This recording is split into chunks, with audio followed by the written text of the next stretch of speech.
আমার ভাই কবরে, আমার ভাই মরল কেন? প্রশাসনের জবাব চাই। আজি ভাই মরল কেন? প্রশাসনের জবাব দে। আমার ভাইয়ের রক্ত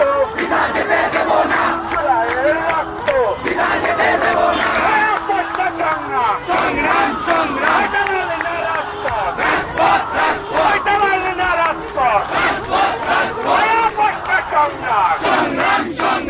আমার বাইক কবরে, আমার বাইক কবরে, আমার ভাই কবরে, আমার ভাই মরল কেন? প্রশাসনের জবাব দে। আমার ভাই মরল কেন? জুলাইয়ের চেতনা দেব না।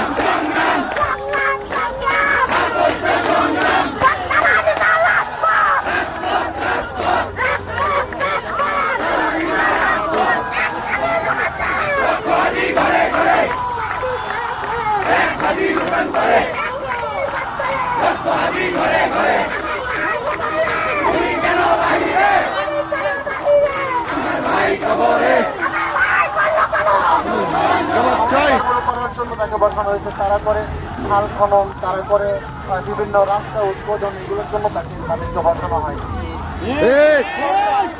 এই সরকার এই হাদির হত্যা, আমাদের জুলাইয়ের সূর্য সন্তান, এই হাদি হত্যা হওয়ার পরেও তারা তথাকথিত বক্তব্য দিয়েছেন।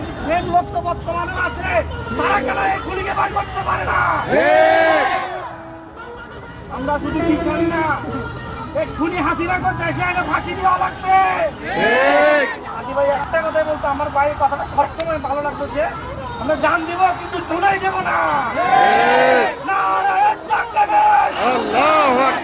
ইনকিলাব ইনকিলাব জিন্দাবাদ, আপোষ না সংগ্রাম, সংগ্রাম সংগ্রাম, গোলামি না আজাদি, আজাদি আজাদি। ক্ষমতায় আছেন 30 দিন, আচ্ছা 90 দিনে কিভাবে কাজটা করবে? বলছে হাদি ভাই আর আমাদের ভেতর আসলে আহামরি খুব যে বেশি তফাৎ তা কিন্তু না। সেই জায়গা থেকে আমরা কেন তাকে ভালোবাসি, শুধু হাদি ভাইয়ের ভিতর আর আমাদের ভিতর তফাৎ হচ্ছে ওইটাই, আমরা যেই কথাগুলো বলতে চাই কিন্তু বলতে পারি না, সেই কথাগুলোই আমাদের হয়ে হাদি ভাই বলে দিত। এই বলার কারণেই আমরা মূলত হাদি ভাইকে ভালোবাসতাম, এর বাইরে আহামরি কিছুই না। হাদি ভাই বারবার করে বলেছেন, আমার বিচারটা ঠিক এই কারণেই করো যাতে করে আগামীতেও যাতে সার্বভৌমত্ব রক্ষায় যেই দেশ হোক না কেন তাদেরকে বিচারের মুখোমুখি করতে হবে।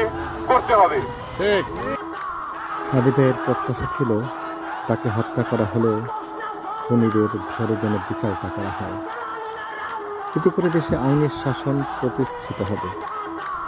আর বিচার হতে গড়িমসি হলে অবস্থা দৃষ্টি মনে হয় প্রতিটি পাড়া মহল্লায় ঘরে ঘরে এক একজন করে শহীদ উসমান হাদির মতো বিপ্লবীর জন্ম হবে।